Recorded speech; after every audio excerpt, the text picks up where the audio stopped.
O Senhor esteja convosco. Ele está no meio de nós. Proclamação do Evangelho de Jesus Cristo segundo João. Glória a vós, Senhor. Naquele tempo, Jesus apareceu de novo aos discípulos, à beira do mar de Tiberíades. A aparição foi assim. Estavam juntos Simão Pedro, Tomé, chamado Dídimo, Natanael de Caná, na Galileia, os filhos de Zebedeu e outros 2 discípulos de Jesus. Simão Pedro disse a eles: Eu vou pescar. Eles disseram: Também vamos contigo. Saíram e entraram na barca, mas não pescaram nada naquela noite. Já tinha amanhecido e Jesus estava de pé na margem, mas os discípulos não sabiam que era Jesus. Então Jesus disse: Moços, tem alguma coisa para comer? Responderam: Não. Jesus disse-lhes: Lançai a rede à direita da barca e achareis. Lançaram, pois, a rede e não conseguiam puxá-la para fora por causa da quantidade de peixes. Então o discípulo a que Jesus amava disse a Pedro: É o Senhor. Simão Pedro, ouvindo dizer que era o Senhor, vestiu sua roupa, pois estava nu, e atirou-se ao mar. Os 2 discípulos vieram com a barca, arrastando a rede com os peixes. Na verdade, não estava longe da terra, mas somente a cerca de 100 metros. Logo que pisaram a terra, viram brasas acesas, com peixe em cima e pão.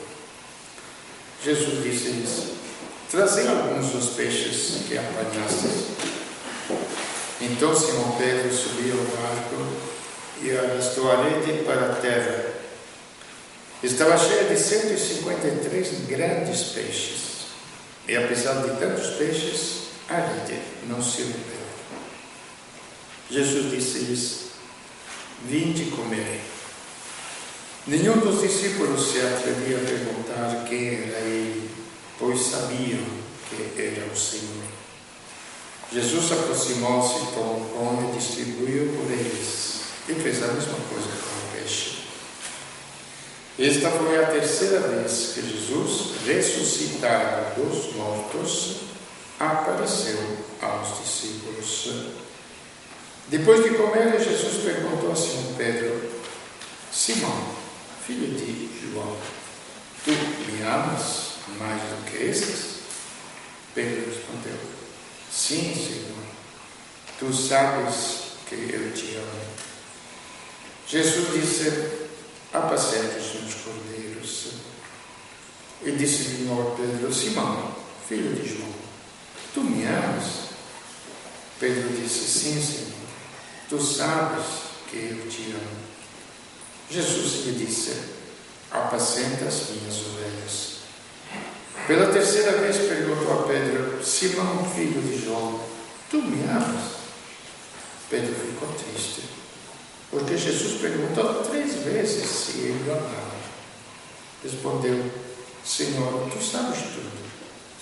Tu sabes que eu te amo. Jesus disse-lhe: Apacenta as minhas ovelhas. Em verdade te digo, quando eras jovem, tu cingias e ias para onde querias. Quando fores velho, estenderás as mãos e outro te cingirá e te levará para onde não queres ir. Jesus disse isto, significando com que morte Pedro iria glorificar a Deus. E acrescentou: Segue-me. Palavra da salvação. Glória a vós, Senhor.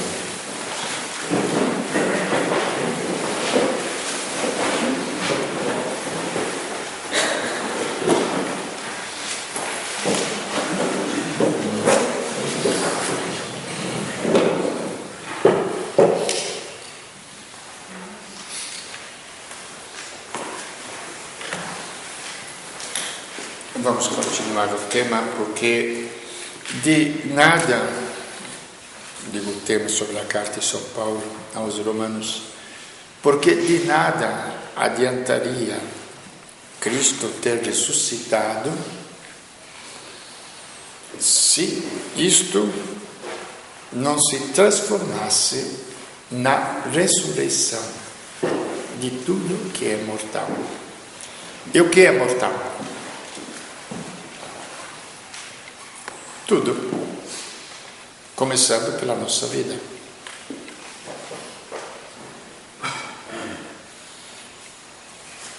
Na carta aos Hebreus, São Paulo fala que o universo é como um cobertor grande, que a um certo ponto Deus vai enrolá-lo e jogá-lo de lado, para permanecer somente Deus, fonte da vida. Então, o acontecimento da ressurreição de Cristo é exatamente a constituição, a criação nova, onde Deus não fez as coisas de longe. No comecinho Ele criou o mundo, o universo, aquela historinha bonitinha que a gente conhece, até muito maravilhosa. Fez o céu, fez a terra, fez os peixes, fez o mar, fez os oceanos, colocou as estrelas, dividiu as águas da terra, aí por diante, não? E colocou o homem naquela criação. Não vamos falar agora aqui da ignorância dos homens ou da sinceridade dos homens que procuram através da ciência. Seria até perder tempo. Mas a finalidade da criação não era esta. Aqui, repito, estamos apresentando o que Deus nos revelou.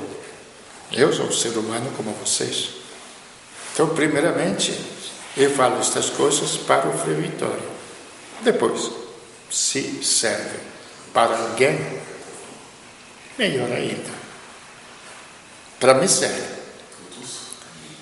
Então, para saber por que vim ao mundo, deve existir uma razão para viver. Deve existir uma razão para sofrer, uma razão também para morrer. Que já expliquei para vocês. A gente no mundo tem medo do sofrimento. E temos que ter medo, porque é chato. Mas, se nós olharmos a razão do sofrimento, nós vamos achar que é chato, mas tem sentido. Não sei se me entende o que eu quero explicar. Quando uma coisa tem sentido, nada é pesado. Então, eu já fiz a comparação para vocês de uma cirurgia. O médico castiga o paciente. Ninguém iria no médico numa sala de cirurgia, não é? Não é um castigo. A gente tem medo dos castigos de Deus. Desde criança. Nos acostumaram a ter medo do castigo. Não é? Então o médico está castigando o paciente. Não está? Não. Ah, sim, você que é médico diz que não. Por que não está? Me fala.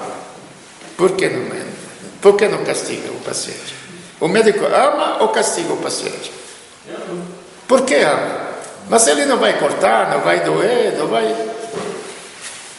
Por que ama? Corta, mas não dói. É? Corta, mas não dói. Anestesiado. Não, mas vamos tirar a anestesia, não, vamos falar bem claramente, porque sabe, quando a gente medita, tem que meditar na realidade da coisa. Na hora está anestesiada. Eu tive 5 cirurgias, então eu sei que depois vai doer. Quando vai para o quarto, depois, se a anestesia dói. Como não dói? Então, por que o médico não está castigando o paciente? Porque ele quer devolver a vida. Então a dor tem sentido. Gente, vamos enfiar bem isso na cabeça. Porque senão parece que o coitadinho de Cristo sofreu à toa lá na cruz. Não estamos aqui para louvar a dor. Nós estamos aqui para louvar a vida, não a dor. Isto deve ser muito claro, porque de outra forma nós não entenderemos nunca nada, nem da vida, menos ainda da vida do cristianismo.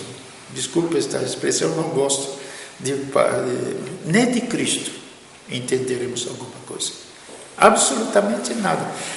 Se ele não for para a nossa fé cristã vida, ele não é absolutamente nada. Pode fazer também todos os milagres que nós quisermos.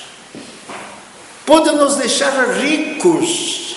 Pode nos deixar viver até 800, 1000 anos. Pode nos deixar jovem, de pele lisa e cabelo preto, sem fazer plástica, sem nada. Não precisa nada de tudo isso aqui. Ele pode nos deixar tudo isso aqui. De Cristo, nós teremos entendido, sabe quanto? Nada. Teremos entendido de nós. Então, em Cristo, Deus trouxe sobre a terra aquilo que ele vai chamar de reino de Deus, que é vida. Ele trouxe a vida do próprio Deus. Por isso que depois ele vai se fazer comida. Aí nós entendemos porque a Eucaristia não é simplesmente uma lembrança, como fazem os crentes. Uma lembrança daquilo que Jesus fez naquela ceia.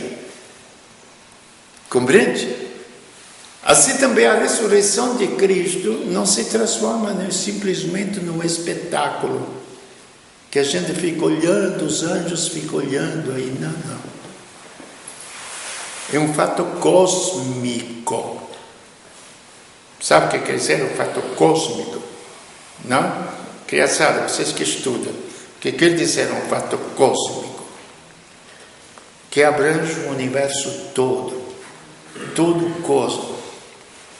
De fato, quando ele faleceu na cruz, o céu escureceu, tem os sinais até físicos. Foram feitas as trevas, porque Cristo, que é luz do mundo, tinha se apagado. Os mortos ressuscitaram dos sepulcros, e aí por diante. Então aqui vem, depois deste fato de Cristo, depois que a vida de Deus veio sobre a terra, intuitivamente o povo percebe isto. Quer batizar os filhos. Nem sabe por que quer batizar os filhos. Mas quer batizar, briga porque quer batizar os filhos. Intuitivamente entende que deve existir alguma coisa mais do que o próprio corpo que os pais geraram. Onde Deus quer gerar uma vida diferente. Mas acontece que este batismo é válido, é sacramento, lógico que é válido. Que nem a Eucaristia é válido, lógico que é válido. Bastaria uma vez a gente comungar para se transformar no próprio Deus. Mas o que acontece? Que para as crianças, vocês dão leite ou feijoada? Pode dar risada, não é? Mas, Frei, que comparação é esta? A Eucaristia é uma comida forte. Nós ainda somos espiritualmente recém-nascidos. Por isso que ela não faz efeito como deveria fazer. Haja paciência por parte de Deus, não é? Deve ter muita paciência mesmo. Mas existe toda uma lógica em Deus, não existe um acaso. E Ele leva para frente este mundo. Então, com a ressurreição de Cristo, aí começamos a ver o que aconteceu com Cristo. Nós ouvimos as leituras hoje, a Ele a honra, a glória, tudo lhe foi entregue. Então, o universo inteiro foi devolvido a Cristo como homem. Insisto mais uma vez. Jesus veio à terra, veio à terra como Deus. Voltou para sua casa como homem. Como um de nós. Medite bem. Ele veio como Deus. Nós viemos do nada. Mas ele já existia como Deus. No princípio era o Verbo, e o Verbo estava junto de Deus, e o Verbo era Deus. E o Verbo se fez carne, se fez homem. E volta para seu Pai como homem. Superior aos próprios anjos. Para eliminar toda a mistificação psíquica ou psicopata que se faz da religiosidade. De ver esses espíritos maravilhosos, etc, etc. Não, basta ser homem. Não precisa ver espíritos maravilhosos. Basta ser um ser humano. E na sua figura de ser humano, já dissemos domingo passado, senta-te à minha direita, para vocês verem como o mundo está perdido. Quando eu digo o mundo, os anseios dentro do coração nosso, as ilusões que criamos dentro de nós, que a nossa grandeza vai se basear nas nossas ilusões. A gente fala realizar o meu sonho. Qual é o meu sonho? É ser isto, ser aquilo, ser o meu sonho. Ou o meu ideal. E qual é o sonho de Deus? Então, à direita de Deus se sentou quem? Um carpinteiro. Não foi um Pelé?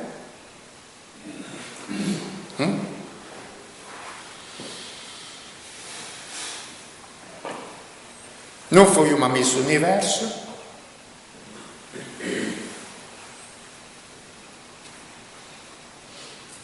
Não foi um Obama? Não foi o imperador romano daquela época? Foi o homem comum. Hoje, já falei domingo, teríamos um pedreiro, um bom pedreiro. Um homem da terra. Sentou à direita de Deus. Quer dizer, alcançou o nível mais alto que um ser humano possa alcançar. Ser Deus. E nesta história de Cristo está também a nossa história. Está também o nosso futuro. Destinados à glória. Com efeito, o mundo criado aguarda ansiosamente a manifestação dos filhos de Deus. O que quer dizer aguarda a manifestação dos filhos de Deus? Como é que uma criança se manifesta depois que foi concebida no ventre materno? Primeiro, desenvolvendo, não é? Então a manifestação não é simplesmente a aparição, não. É o crescimento. Desculpa se eu sou chato porque repito as coisas, mas como eu repito muito para mim, porque a minha cabeça é meio fraca, então eu preciso fixar um pouquinho por vez, repetindo sempre as mesmas verdades. Aí começa a fixar dentro da mente. Quando as mulheres me falam, Frei, estou grávida, estou esperando um filho. Você está esperando o quê? Quanto tempo que você está grávida? 4 semanas, 5 semanas. Então você está esperando um filho o quê? Um homem?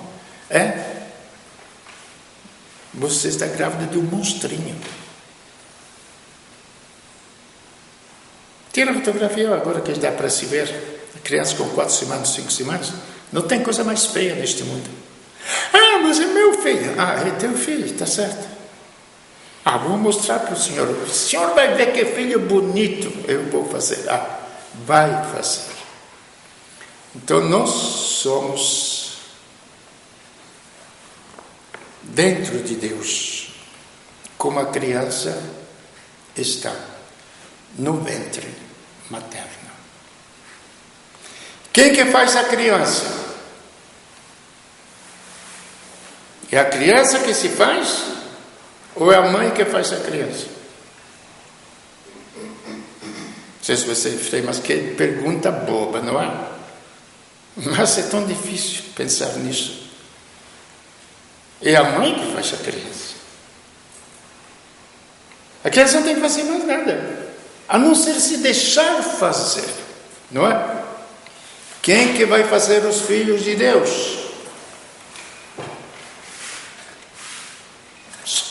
Somos nós? Ou é Deus? Então não temos desculpas. Se a criança pudesse ter liberdade de dizer, nesta prisão de uma barriga eu não fico. Desculpa a linguagem, eu vou sair. Aqui está muito chato. Não tem nada para fazer, não tem nada para ver. O que é isso? Eu vou sair desta cadeia, desta prisão. Eu vou sair daqui. Como nós fazemos com Deus. É chato ficar em oração para se retirar em Deus. É muito chato, não tem nada. Mas aonde é Deus que nos faz?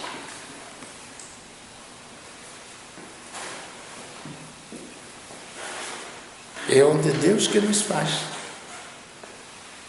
Ele nos faz.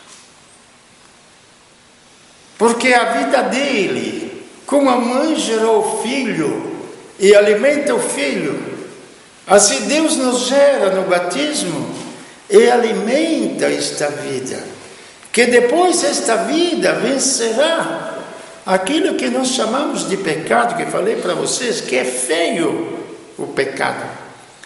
Por quê? Por 2 motivos. É feio porque nos dá a morte. Sem o pecado não haveria nem a morte biológica, física. Logicamente, aí temos que ver se conseguimos meditar bem e aceitar que a morte física é coisa real, porque a morte espiritual, se a gente não experimentou Deus, não sabe o que é a morte espiritual, mas a morte física dá para se ver, tá? Então a morte física vem por causa do pecado.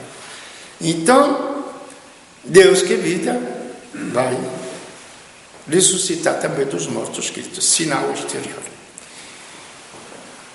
Mas tem outra coisa. O pecado é como a erva daninha. Eu vejo as árvores aqui quando você planta. Se você não limpa, a árvore não cresce. Pode ser a árvore de melhor espécie, mais maravilhosa do mundo. Mas a erva daninha sufoca, tira todos os alimentos que possa alimentar e fazer crescer aquela árvore, não é assim?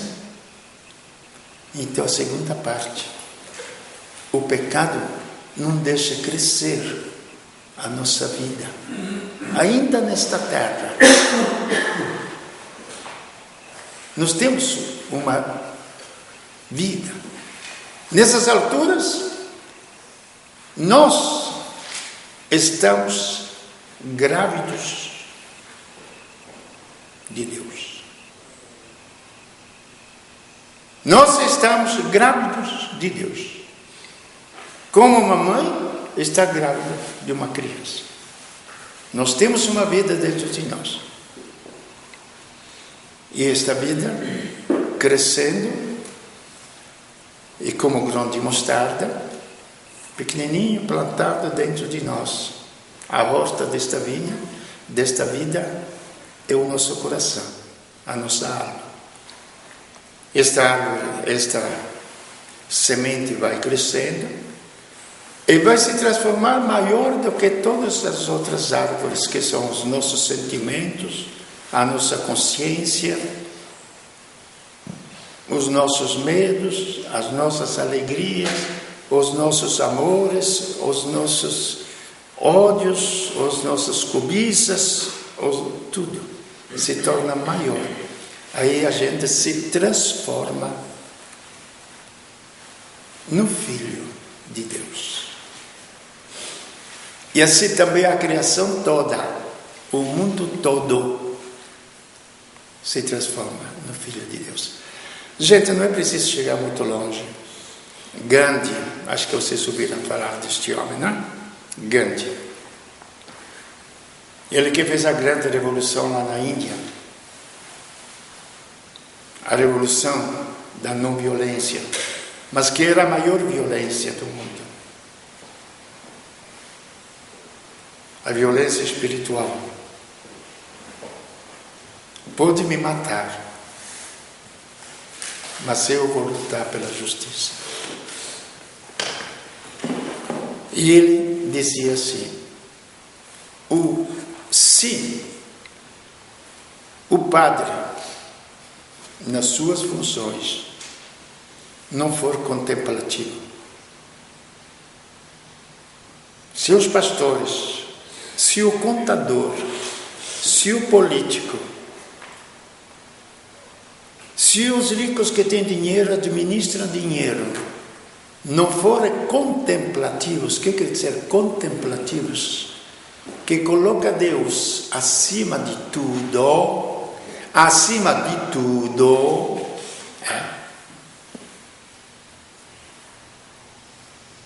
porque Deus os deve alimentar, o mundo nunca será salvo. Também o mundo nesta terra. Depois, se quiser, vocês procuram a explicação de todos os males que estão no mundo. De fato, as criaturas estão sujeitas a caducar, não voluntariamente, mas pela vontade daquele que os sujeitou, na esperança de serem também elas libertadas do cativeiro da corrupção para participarem da liberdade gloriosa dos filhos de Deus. As criaturas e a criação toda depende do homem, depende da santidade dos filhos dos homens. Aí vocês podem compreender que quer ser política, cristã. É um santo que se coloca a serviço da comunidade. Aí vocês podem entender que quer dizer todas as artes que nós fazemos, tudo. Não a serviço do dinheiro que eu vou ganhar, mas a serviço da pessoa que eu vou servir.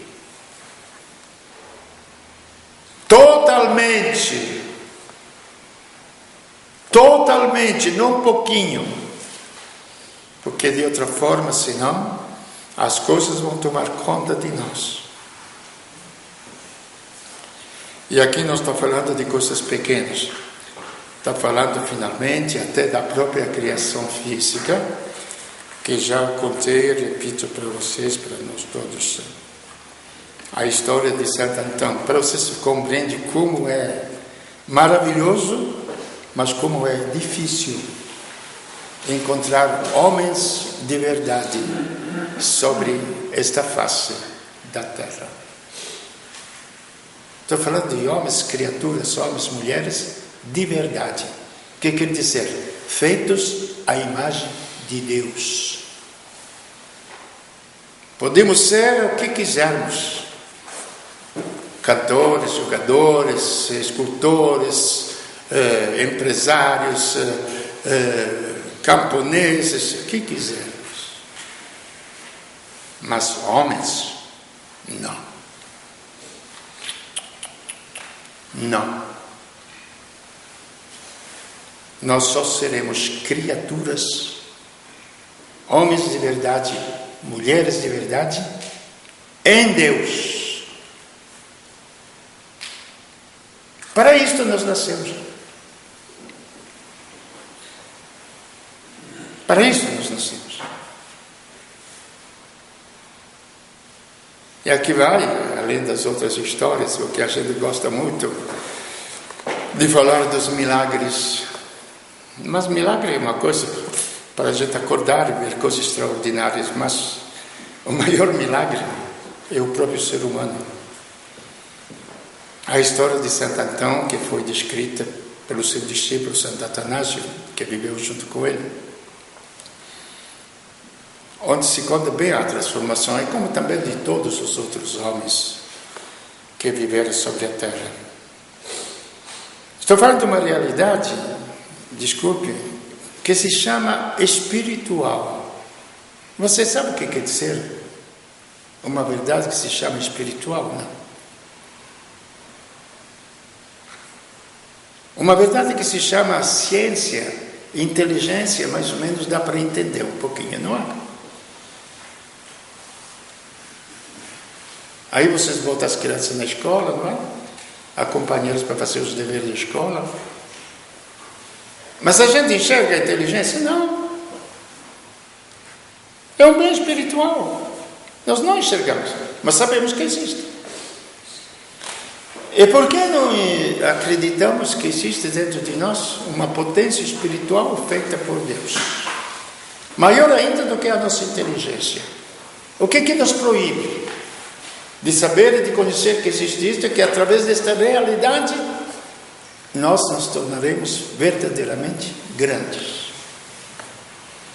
É um sinal muito claro que esta espiritualidade existe no ser humano, não é porque fazemos coisas estranhas, não é porque falamos línguas, não é porque, sei lá, se manifesta o céu sobre a terra, etc. Não. A realidade mais pura e mais simples que existe Deus em nós é o quanto de amor nós temos para o próximo. É a medida clara, sem confusão, sem visões angelicais e sem confusões diabólicas. O quanto nós somos capazes de amar o próximo. Porque Deus é amor. E se Ele é vida, Ele é vida de amor que está dentro de nós. Aí vocês podem ver que não tem nada de complicado. Então a história, porque depois vamos continuar isso aqui para ver o que nos espera. Porque nós temos um futuro, sim. É um futuro maravilhoso. Por mais que possamos sofrer sobre a terra, por mais que possamos envelhecer, por mais que... é um futuro maravilhoso. Para isto, Deus nos criou. Aí depois cada um escolhe o que quer acreditar para a sua vida. Escolhe o futuro que quer ter para si, para os outros, sei lá. Então termino contando esta história de Santo Antão para compreender já nesta experiência. Esse homem não fez nenhum milagre. Simplesmente com 20 anos, ouvindo a leitura do Evangelho do jovem, se quiser me seguir, vai, vende tudo, dá aos pobres e me siga.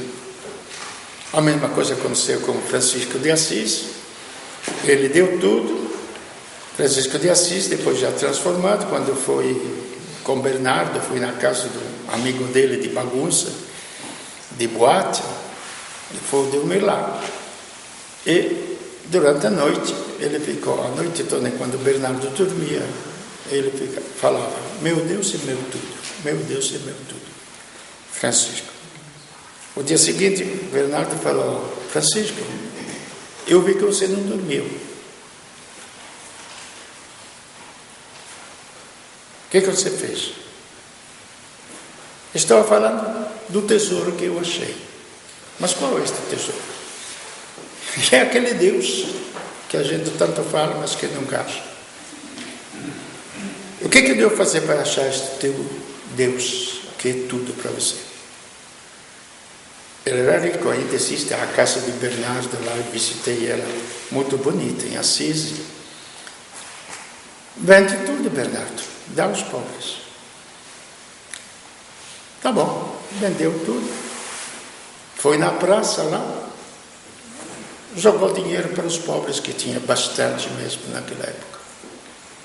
E os pobres gananciosos, em cima das moedas de ouro, etc. E Bernardo assustado: Francisco, mas os pobres não ficam melhores. Os pobres são mais gananciosos do que a gente, Francisco. Quando a igreja quer dar o pão da terra aos homens, esquecendo de dar o pão de Deus, não é?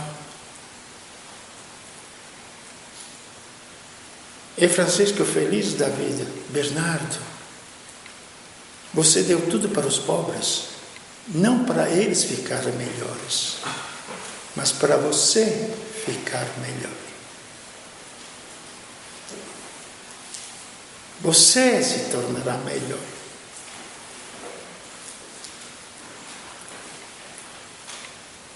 Compreende? Então este é o primeiro passo. Se libertar das coisas, mas só se libertar não funciona. Como disse antes, nós temos que chegar a uma plenitude, a uma realização do nosso ser. E esta finalidade. Então lutar, porque você pode ser um cristão por dois motivos: ou para ter uma dignidade da tua vida, ou para realizar o teu ser, o teu sonho de ser pessoa humana, de ter nascido neste mundo, ou por medo do inferno, esperando o prêmio do paraíso.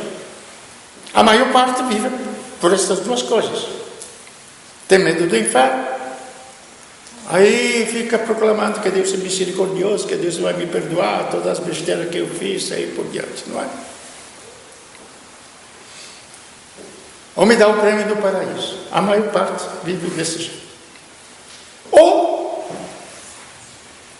para você ser fora, escuta, Vitória, o que você quer da vida? Se mexa. Responda a si mesmo. Aí encontra que querer da vida é ser grande. Ninguém quer ser pequeno. Nem devemos ser pequenos. Querer da vida é ser grande. E nós seremos grandes em Deus. Quando não precisaremos de mais nada. Porque só Deus basta para o coração do homem. Não somente, mas só Ele nos realiza. Então o que aconteceu com Adão? Ele não fez milagres, não fez nada, se retirou no deserto, foi em frente tantos anos, mas a estatura foi mais para frente, viu ouro na frente dele no deserto, rezando depois de 30, 40 anos. O que é isso? Tentações deste tipo no deserto. A cobiça está dentro de nós, não é o ouro que é importante, é a nossa cobiça que o faz importante. Então o problema é dentro, é aqui, gente, é aqui no coração. Ele continuou rezando, pulou em cima do ouro, sumiu, nunca mais desejou ouro, dinheiro, coisa nenhuma. Foi mais para frente, rezando à noite, veio uma mulher pelada ao lado dele, convidando para ter relação. Onde que estava a mulher no deserto? Estava dentro dele. Ele continuou rezando, passou a tentação. Depois disso ele foi num sepulcro lá. Rezando, apareceram uns rapazinhos de 14, 15 anos, tudo, atentando ele de uma tribo que vivia muito licenciosamente perto dele. O que era? Muita gente está querendo explicar por que tanta homossexualidade no mundo de hoje. Não tem nada a ver com as pessoas coitadas. homossexualismo, que está também em cada um de nós. Também isto. Também isto. Continua rezando. Venceu estas tentações mais profundas.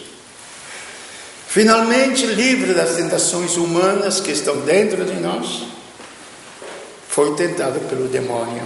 Muitas vezes damos culpa ao demônio pelas que, coitadinho, deixa ele de lado. Ele não tem culpa nenhuma. Já bastamos nós para nos atentar. Entendeu? Basta o nosso coração doente para nos atentar. Rezou, venceu os demônios. Finalmente, era livre para que Deus pudesse morar nele. Deus mandava através do, não lembro o nome do pássaro, o urubu, vamos chamar de urubu, pai, que não come carniça, mas levava comida para ele todo dia, um pão para ele comer, até isso acontecer. Depois que ele ficou livre, ele vivia no deserto. Ele plantou no deserto. Pode brotar alguma coisa no deserto? Não. O deserto produziu trigo. A criação toda espera ansiosamente a manifestação dos filhos de Deus. Para quem quiser acreditar, acredite. Quem não quiser acreditar, faça o que quiser da sua vida.